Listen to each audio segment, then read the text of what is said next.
Ahoy from BA. This is a Rorschach Ocean update from the 28th of January 2025, a summary of what's going down in the 70% surface of the Earth covered in salt water. On Tuesday, the 21st, the Colombian police seized 8.2 tons of cocaine at the Pacific port of Buenaventura, disrupting a major shipment destined for Toledo, Spain. According to William Salamanca, the police chief general, the operation dealt a significant blow to drug cartels. Combined with another naval operation that intercepted 1.4 tons in Pacific waters, authorities confiscated nearly 10 tons of cocaine within only 24 hours. This bust pushes the total cocaine seized in January to over 24 tons, as Colombia continues its crackdown on drug trafficking. Buenaventura, a key transit point for the world's top cocaine exporter, plays a central role in the trade. In other news, on his first day back in office, US President Donald Trump ordered the renaming of the Gulf of Mexico to the Gulf of America. The Interior Department announced the change as part of efforts to honor American heritage and reaffirm national pride. While Trump directed the U.S. Geological Survey to adopt the new name Mexico, which shares a coastline with the U.S., rejected the move. Claudia Sheinbaum, the Mexican president, emphasized the Gulf of Mexico's long-standing international recognition as a maritime reference and humorously suggested renaming North America to Mexican America in response. Despite the name change being official in the U.S., international acknowledgement is still not certain, reflecting tensions on the unilateral decision. Still in the Atlantic, the world's largest iceberg is drifting north from Antarctica, and it may approach South Georgia, a British overseas territory in the South Atlantic. The iceberg was previously stuck near an underwater mountain and is now moving with ocean currents. Scientists warn it could break apart, creating smaller icebergs difficult to detect, which pose significant risks to navigation and wildlife. The iceberg measures more than 3,600 square kilometers or 1,400 square miles, so it's only a bit smaller than Rhodes Island.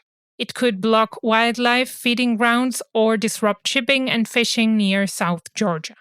While this iceberg's drift is part of a natural cycle, scientists stress that climate change is accelerating the shifts in Antarctica, threatening rising global sea levels.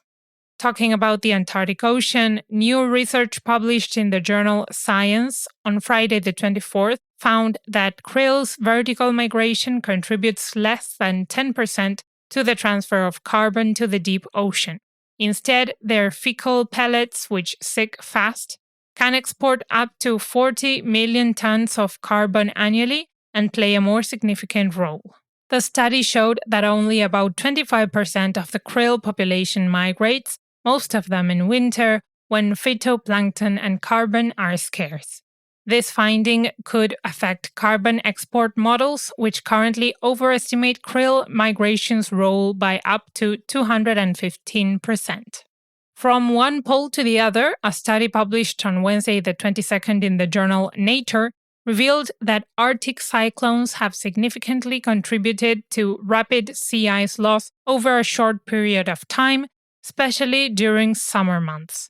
These very rapid sea ice loss events are increasingly common in regions with thinner sea ice, where pressure gradients between high and low pressure systems are stronger. The study highlights how cyclones can cause ice to break up through ocean waves, accelerating the ice loss.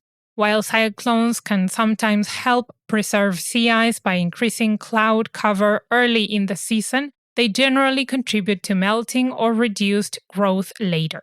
Next up, Hassan El-Khatib, Egypt's Minister of Foreign Trade and Investment, expressed cautious optimism that the Suez Canal's traffic would recover following a ceasefire between Israel and Hamas.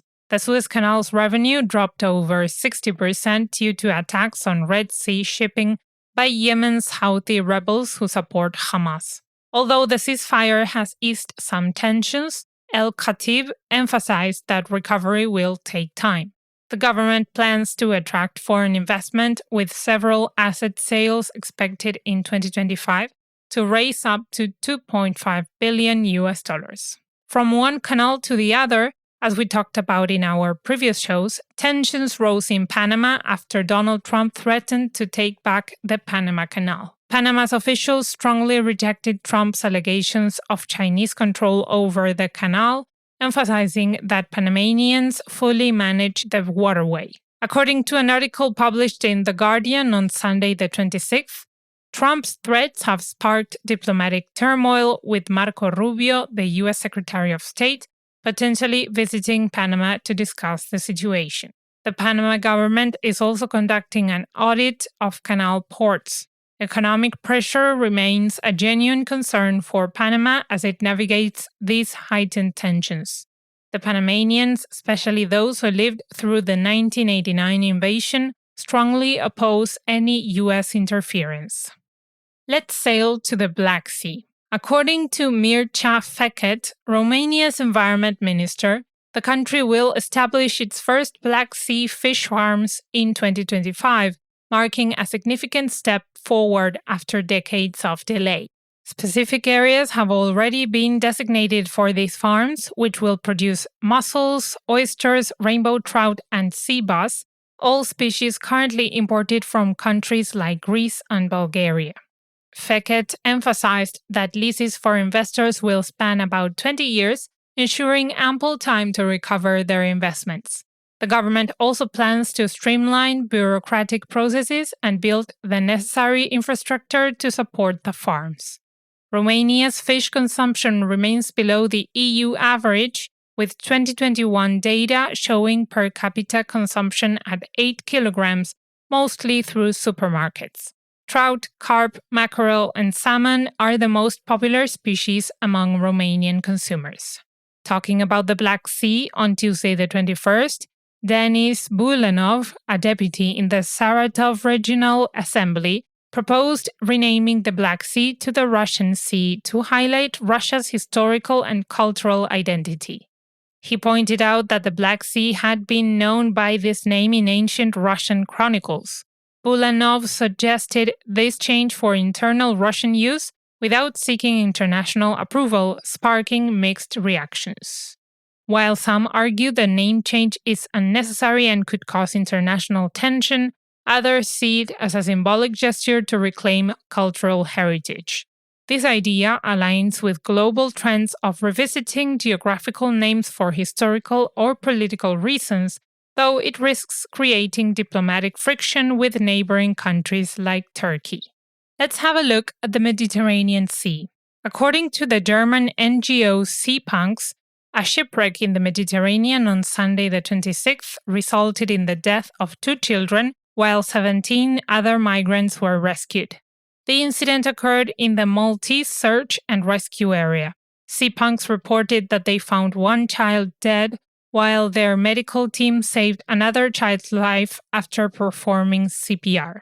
A Maltese rescue helicopter evacuated a pregnant woman and a seriously injured man, and an Italian Coast Guard vessel rescued the remaining survivors, along with the bodies of the 2 children. The survivors shared that the boat originally carried 21 people and that 2 are still missing. In other news, on Sunday the 26th, the Sri Lankan Navy took command of Combined Task Force, or CTF, 154 during a ceremony in Bahrain. Commodore KMH Betagay of Sri Lanka succeeded Egyptian Commodore Haytham Khalil, marking Sri Lanka's first leadership of a CTF since joining the Combined Maritime Forces, CMF, in November 2023. The task force promotes maritime security through training sessions across the Middle East, enabling participation from partner nations. CTF 154's core staff includes members from Canada, Egypt, Jordan, Seychelles, Turkey, and the US. Betagay emphasized the importance of international collaboration to ensure safe and efficient maritime commerce, which in turn supports global economic growth. CMF, based in Bahrain, includes 46 nations committed to maritime security across strategic global shipping lanes. Closing with water sports, Tim Cox and Andy Purvis, rowing as Oar Mighty Mates 2C, are nearing the end of their 3,000 miles, almost 5,000 kilometers Atlantic crossing in what's being called the, quote, world's toughest row, unquote. With under 500 miles, or 800 kilometers, left, they've pushed through challenging seas fueled by strong winds and determination. Their journey supports the charities Dementia UK and Abigail's Footsteps. They expect to finish in Antigua next week. And that's it for this week. Thank you for joining us. Just a quick reminder before we leave. Subscribing to the Rorschach Ocean Update is completely free. That's right, whether you listen on Spotify, Apple Podcasts, Amazon, or YouTube, hitting that subscribe button won't cost you a thing. Subscribing is one of the best ways to support us and ensure you never miss an episode. So if you haven't already, go ahead and subscribe today. If you need help, feel free to contact us at info@rorschach.com. See you next week!